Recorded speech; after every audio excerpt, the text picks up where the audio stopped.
Би Бямсхийн хос эрдэнэ цагдаагийн бэлтгэл хурандаа. Практик бодлогын олон улсын хэмжээний мастер. Галц хэвсгийн шинжээч. Бид эрхэм буудагч цуврал нэвтрүүлгийг та бүхэнд бэлтгэн хүргэж байна.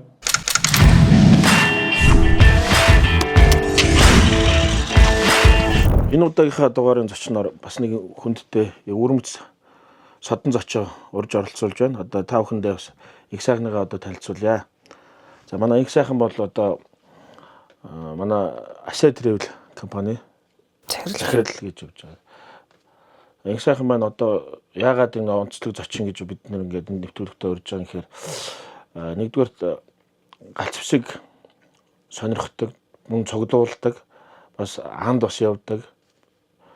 Дээр нь бас хамгийн гол сонин зүйл нэг бол Чизэти үйлдвэрийн одоо зэвсгийн мастраар суралцж төгссөн. Одоо өөрөө тэр чиглэлээр бас ажиллаж байгаа бүсгүй байгаа. Тэгээд их сайхнаа танилцуулж байна. За энэ өдрийн мэнд. Танд бас энэ өдрийн мэнд хүргэе.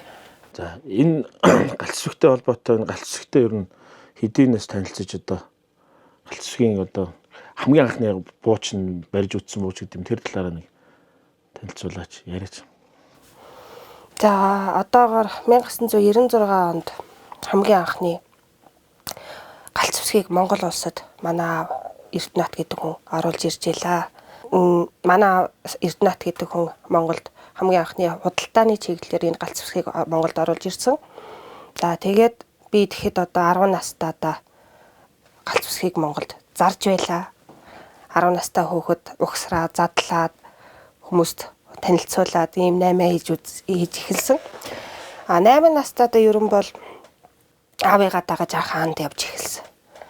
8 настайгаасаа нэг буу урээл тэгэл аав ч намаа нэг уулан дээр аваачаал хай чин хамгийн анх нөгөө тарга зурм хөөцөлдөж явж илаа. Тэгээ сүүлдээ яг уу байнгал дагаж явсаар агаал одоо аавыгаа өнгөртөл цугл ан хийсэндээ. За тэгээ бас сая манай зочин манд урдж ин Эрдэнэт гэдэг одоо манай зочны маань аав болохоор одоо галц хэвсэг сонирхож явдаг бас нь худалдаж авч исэн анчтууд бол ер нь их хандахгүй хаа.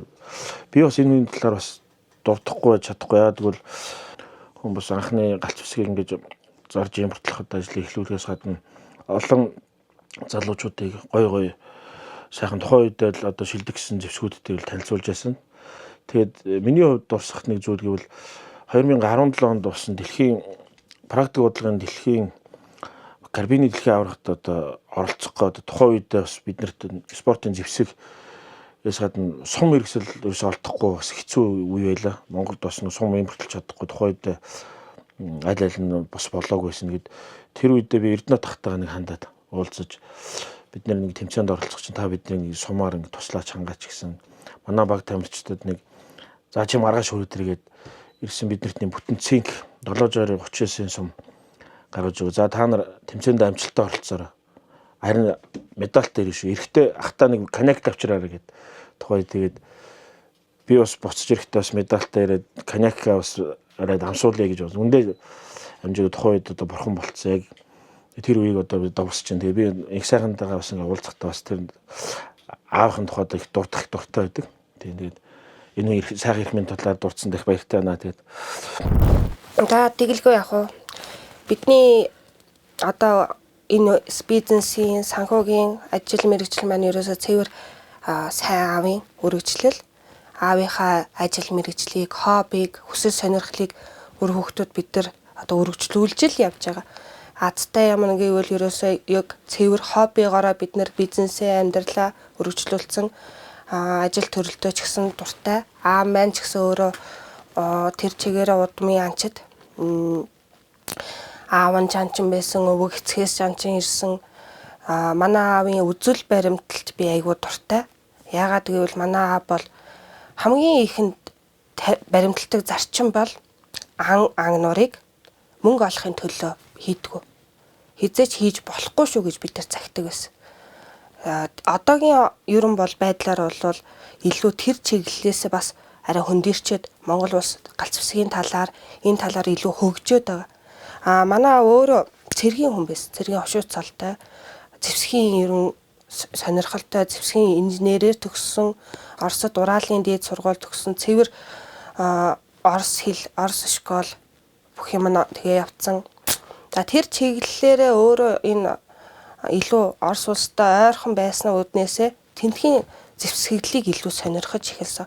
Хамгийн анхны оруулж ирсэн ерөн зэвсэг бол Оросын Калашниковын үйлдвэрийн буунууд байлаа шүү дээ. Монголд орж ирсэн загварууд бол тэгээд 1996 онд анх энэ бизнес руу орж явахад Калашниковтай өөртөө нуулзаж байсан. Би 10 настай дагаа явж ийлаа.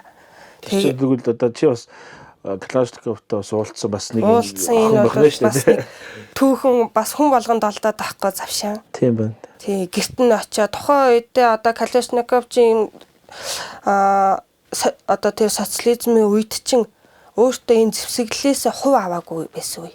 Зөвхөн үйлдвэрт инженер чиглэлээр ажилладаг, энгийн дундаж нөгөө цалингаараа амьдардаг хүн байсан. Тэгээ Монголоос аавтай ир авчиад танаа галцвсгийг ингээд сонирхож байна. Монгол зарыг гэхэд айгүй баярлаад гэртээ урьд 3 өрөө нөгөө нэг хуучны угсрамл байранд хүлээж аваад айгүй баярлж ийсэн. Тэгээд нэг дурсгалын өөрийнхөө ном арх эднэрийг манай авд бэлгэлж ийсэн. Тэгэж Монголд хамгийн анхны Орос буунуудыг авчирж ийсэн хүн л дээ. Манай аав бол. За тэгээд одоо манай гол одоо бас түрүүний онцолж ярьсан зүйл бол Жизэт үйлдвэрээр одоо зэвсгийн магистрийн сургалтанд хамрагдсан тийм. Тэр юу гэж чинь харж болно уу? 2023 онд би нөгөө СИЗ үйлдвэрийн зэвсгийн мастер гэдэг сургалтанд суусан. Ер нь яг эдний үндсэн дистрибьютор гэдэг үүднээсээ заавал шаардлага маань өөрөд эдний бүтээгдэхүүнийг одоо илүү хэрэглэгчдэд зарах, мөрөх тийм одоо нөгөө ашиг олохоос илүү чанарыг хадгалж үлдэх тийм инженерүүдэд их бэлтгэдэг юм байна. Ер нь яг нөгөө ашигын талаасаа харахаасаа илүү эдний чи одоо нөгөө бидний 1980-ад оны үед чинь нарийн 800, бүдүү 800 гэж Монгол улсад айгүй өргөн хэрэглэж исэн үйлдвэр шүү дээ. Тэгээд энэ олон жилийн туршид одоо нөгөө чанарын баталгаагаа хангаж явсан энэ гол нь нэр хүнд нь чанартай байдаг үйлдвэр байхгүй. Тийм учраас бүтээгдэхүүнийг хэрэглэгчдэд мөнгө олохын төлөө зархаасаа илүү тэр чанарыг нь сайжруулж одоо сервис хийж үйлчлэх. Манад бол бас юм зэвсэг галц зэвсэг ингээд эзэмшиж байгаа эмэгтэй хүн бол ер нь одоо сүүлийн үед их болж байна л да. Тэгээд ихэнх нь экспортоор хичээлж байна. Яг тэр болгонд анчин бол их ховор хаа. Би ихтэй мэддэг юм ганц хоёр эмэгтэй анчтай. Ер нь бол анд дуртай биз. Одоо хүчээр явсараа л дуртай л болсон байна. Одоо бол явахгүй ингээ хотод яах уу бодохоор айгүй стресстэй дийд шүү дээ. Тэгээд ер нь алах нь бол чухал биш. Ямар нэг амьтныг одоо аалж таашаал авах бол угаасаа анчин хүний сэтгхүүд байдгүй. Аавын ер нь яг анчин хүний үндсэн баримтлах зарчим бол энэ ангийн ёс зүй гэж байдгийг. Одоо тамлаж алахгүй ч гэдэг юм уу, шуналтаж алахгүй ч гэдэг юм уу. Ер нь манай ааваас ганц биний одоо баримтлах зарчим бол ерөөсөө ан агнуурыг ашигын төлөө, мөнгөний төлөө хийгээд ирсэн цагт тэр хүн анчин биш. Анчин хүн болвол одоо энэ уламжлалт ясаараа бодох юм бол гэр бүлээ тэжих гэж хоол хүнсээ бэлтэх гэж ер нь бол анд явдаг байлаа шүү дээ. Одоо ч гэсэн ер нь бол анд явж байгаа хүмүүс бол яг тэр зарчмал баримтлах байлаа. Илүү дутуу тэр хориотой ангийн алаад ах хэрэггүй өөрт хэрэггүй амьтны амьд тасалж болохгүй. Ямар ч хамаагүй зүгээр явж байгаа хажуугаар ч өнгөрч байгаа туулаг танд хэрэг болохгүй бол адаглаа танд одоо юу гэдэг өвчтөн хүнд илүү бөөрн ч юм уу хэрэг болохгүй бол тэр амьтныг халаад яах юм. Тэр байгальтай байж л гэл. Нөгөө талаас агнуурыг заавал энэ анчид гэсэн юм одоо бүлэг байх ёстой. Ингэжээж экологийн тэнцвэрээ нөгөө талаасаа барьж байх хэрэгтэй гэдэг. Илүү одоо хориглоод хумаад байх тусмаа нөгөө амьд чинь өөрсдийнхөө экологийн өсөж үржээд ингээд ирэх экологийн тэнцвэрээ алдагдаад дотроосоо нөгөө дахал гарах ч юм уу үхэж үрэгдээд нөгөө бөөнөөрөө ингээд нэг үхдэг иймэрхүү тохиолдлууд ч байдаг. Тийм учраас анчин гэж бол заавал байх ёстой. Анчны өөрийнх нь баримтлах зарчим бол байх ёстой. Ёс зүй байх ёстой. Ерөн бүх хүн галц зэвсэгтэй байх ёстой. Энэ бол үндэсний тусгаар тогтнолтой холбоотой асуудал. Зүгээр амтан алах гэж галц зэвсэг цуглуулад байгаа юм биш. Нэгэндээ одоо гайхуулах гэж галц зэвсэг цуглаад байгаа юм биш. Та бид хоёрын хүүхдүүд галц зэвсэг ингээд бүгдээрээ эзэмшээд зүгээр буудаад зөв харьцаад адаглаа сумаа алдахгүй зөв харьцаа сурцсан байхад Монгол улсын тусгаар тогтнолын асуудал цаашаа өргөжиж батжиж явж идэг. Одоо яг таны цуглуулж байгаа зэвсэг дотор ер нь яг өөрөө чинь бодлоор одоо хамгийн бэст гэдэг юм уу? Гой зэвсэг одоо танихаар ямар буу вэ? За би ойролцоогоор нэг 40-од буутай. Бүгдэнд нь хайртай. Нөгөө хүүхдээ алагчилж үздэг байх Тийм, шиг. бүгдэнд нь хайртай. Зүгээр яг нэгийнх нь дурангийн аваад нөгөөдгөд нь солиод ингэж яагаад бүгдийг нэг л өдөр тутам нэг хүүхдийнхээ хувцсыг памперсыг сольж байгаа юм шиг л юм бол тий. Ерөн галц зэвсгийг бол сайн муу гэж би ангилдаггүй. Сайн муу бол эзнээс нь л хамаардаг. Нөгөө муу буу байхгүй муу буудагч байгаа гэж ярьдаг л. Тэрнээс гадна одоо нөгөө хүмүүс чинь айгүй муу буу байна гэж тэгдэг штеп. Тэр бол ерөөсө тэр хүнийх нь өөрийнх нь л буруу гэж боддог. Галц зэвсэг ерөөсө яг хүн шиг арчилгаа шаарддаг. Агаарт байх юм бол агаарын эсэлтэнд орж цэврүүлэхгүй тул тэрийг тосож хадгалж явах хэвээр буудсан бол бүх деталь эдингийн цэвэрлж явах хэвээр ингэж тэр буу насалдаг. Би бол буунда нэг бууга буудчих юм бол тэгэл нэг цаг гараа 2 цаг гараа бүх юм ингээл арчаа сууж идэг. Гоо сайхандаа бол би тэгэж анхаардаггүй. Миний бууны цуглуулган дотор ааваас ирсэн үнэтэй цуглуулгууд байдаг. 1880 оны Максим пломатууд байна. За энэ бол түүхэн ховор ид тийм үү. Бүхэл одоо дайнд орж исэн энэ буунууд байна. Пипиш нөгөө шпагетрийн. За бас нөгөө дэлхийн 2 дугаар дайнд германчуудын барьж исэн буунууд байна. За энэ бол миний хувьд бол яг үнэтэй цуглуулга. Яг үн цэний хувьд бол хуучин бууч гэсэн нөгөө дотоод надад бол айгүй үнэтэй цуглуулга.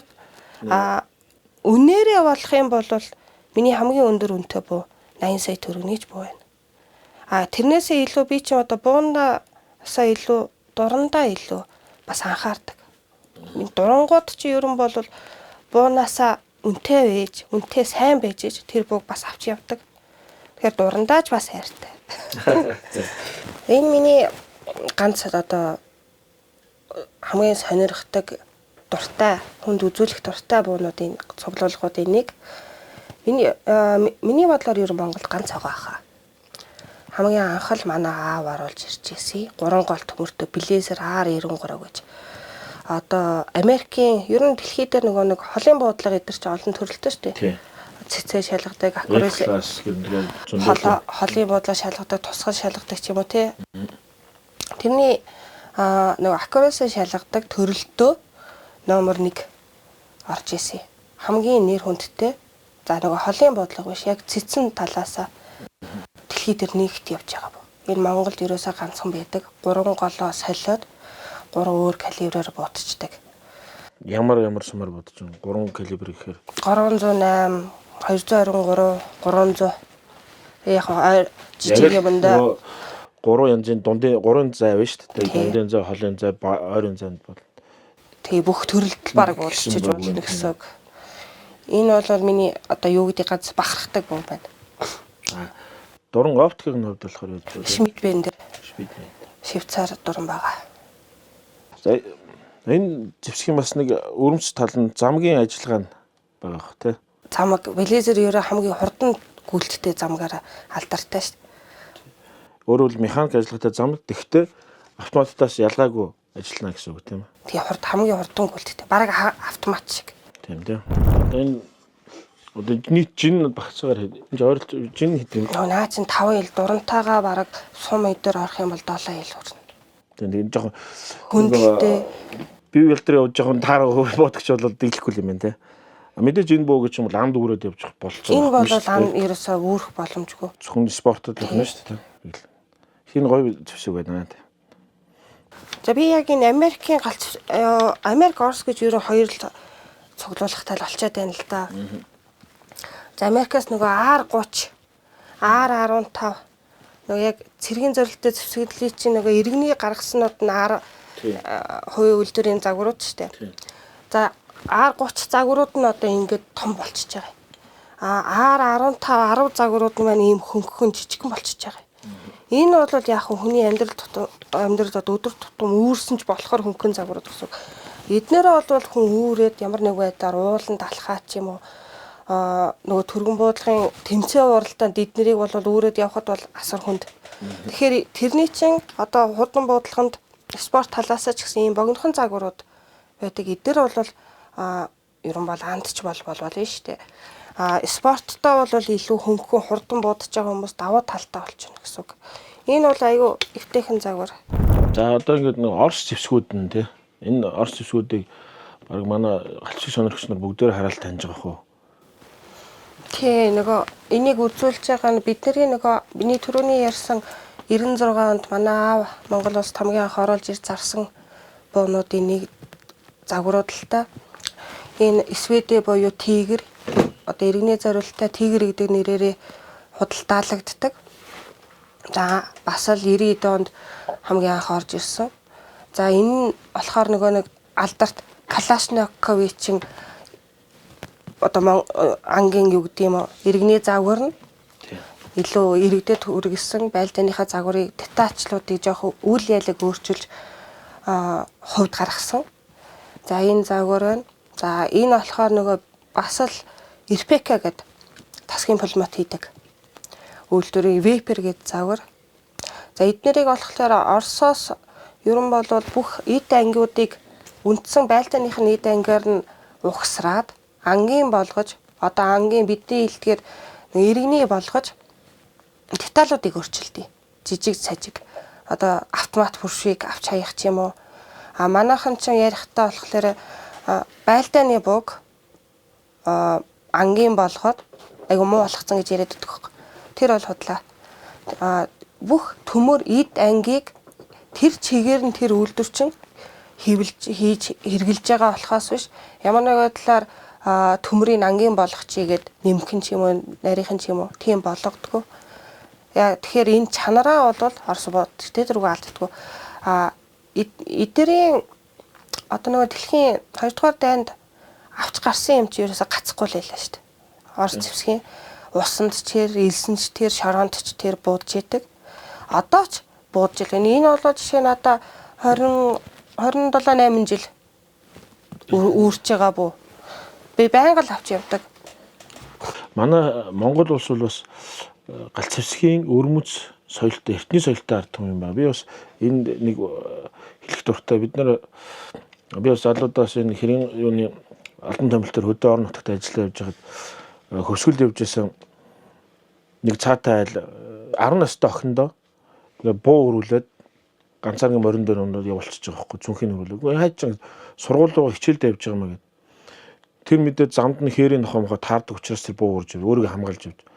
Гэхдээ тэр жоох охин бол тэрийг үүрээд явж байгаа. Тэгэхээр манай улсын хувьд бол өргөн удам нутагтай бас янз бүрийн гинтийн халдлага, янз бүрийн араатай байгалийн давчгүй юм таарж очих учраас ер нь бидээ бас галцшиг авдаг. Ер нь бол Монголд айл болгоно л гэрээ хомирт буу урцсан байдаг.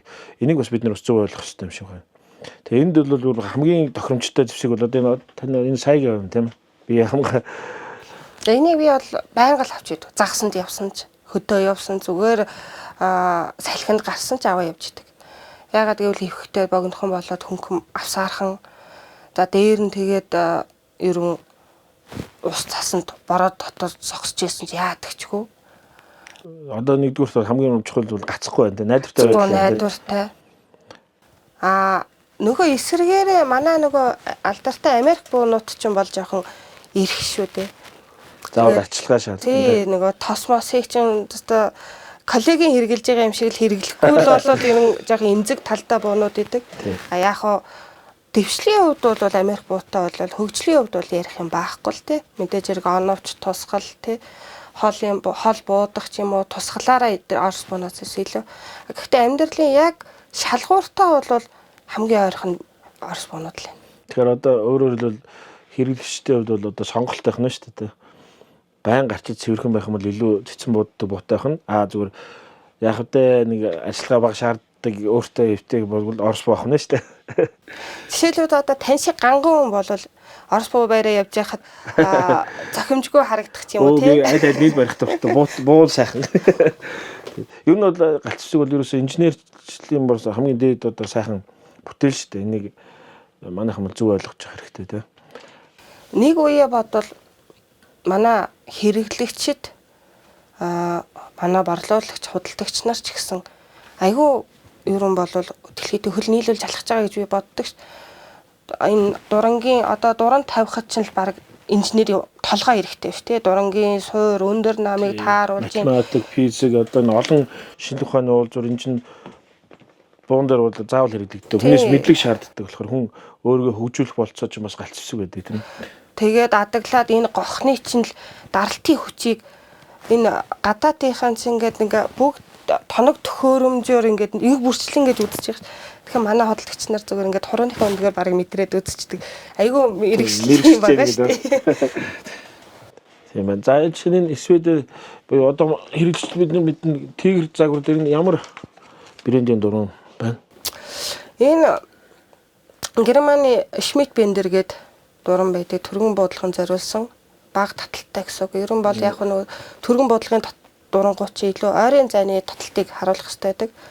Тэгээд хагас автомат буу учраас би арай бага таталтай дуран тавьсан байгаа. Өөрөөр хэлбэл 8 үржих нь 26. 1.8 тийм үү? Энэ юу нь болохоор суур болохоор энэ Америк сагийн саг гэдэг үйлдвэрийн суур баг. Тийм нөө Орос зэвсгэнд зориулаад хийсэн юм тийм. Энэ гоё суур шүү дээ. Энэ яг саг үйлдвэр нь өөрөө Америк үйлдвэр мөртлөө Оросод үйлдвэрлэлээ хийдэг юм бэл. Их нууц үйлдвэр байд юм бэлээ. Би бас Оросод очиж нэг сонирхож ирсэн. Өөрөөр хэлбэл одоо нөгөө манай хэрэглэгчд мэдж байгаа тигр дээр болохоор өөрийнх нь дуран бол бас нэг янз бүрийн зүйлүүд жулдаад байдаг шүү дээ. Нэг чадал нэг тиймэрхүү байдаг. Ийм сууртай юм бол төрөл бүрийн дуранг сурлуулж болох нь тийм үү? Ийм замтай болохоор. За энэ зэвсгийн талаар бас яриул тийм ээ энэ. За энэ цэвэр холын буудлага юм ба. Америкийн R30 гэдэг загвар. За энэний амжилт бол 3600 ярд байлээ Америкт одоогоор. За тэрнээс илүү гарах бах. Дэлхийн рекордууд ч угаас өдрөөс өдөрт шинжлэгдэж шít.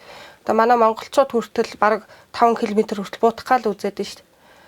За тэгэхээр энийг бол би бол километрээс илүү хол буудаж үзээгүй.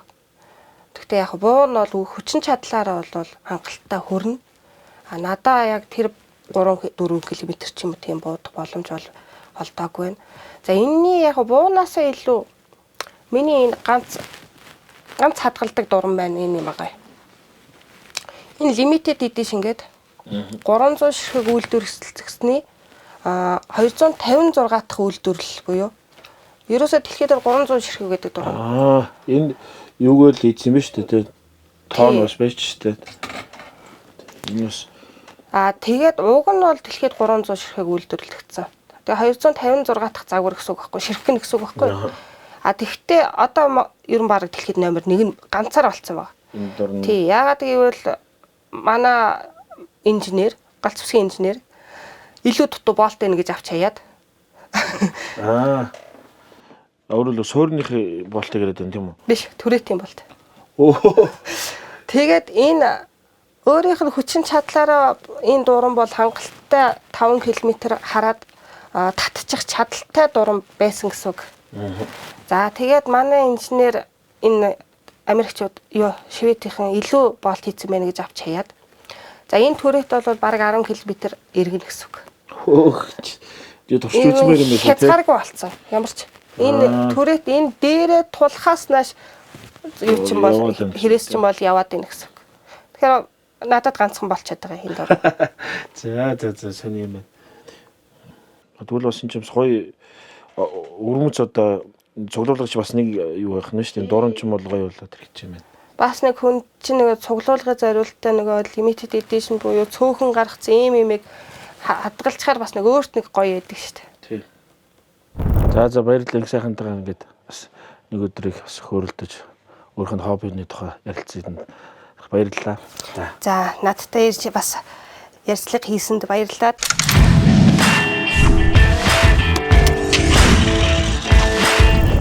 Монгол улсыг бүх цаг үед нь зэвсэг барьсан монголчууд хамгаалж ирсэн. Одоо ч хамгаалж байна. Ирээдүйд ч хамгаалсаар байх болно. Би бэлэн байна. Эрхэм будагч та бэлэн үү? Хэрв таалагдвал лайк, and share, subscribe дарахаа мартаа.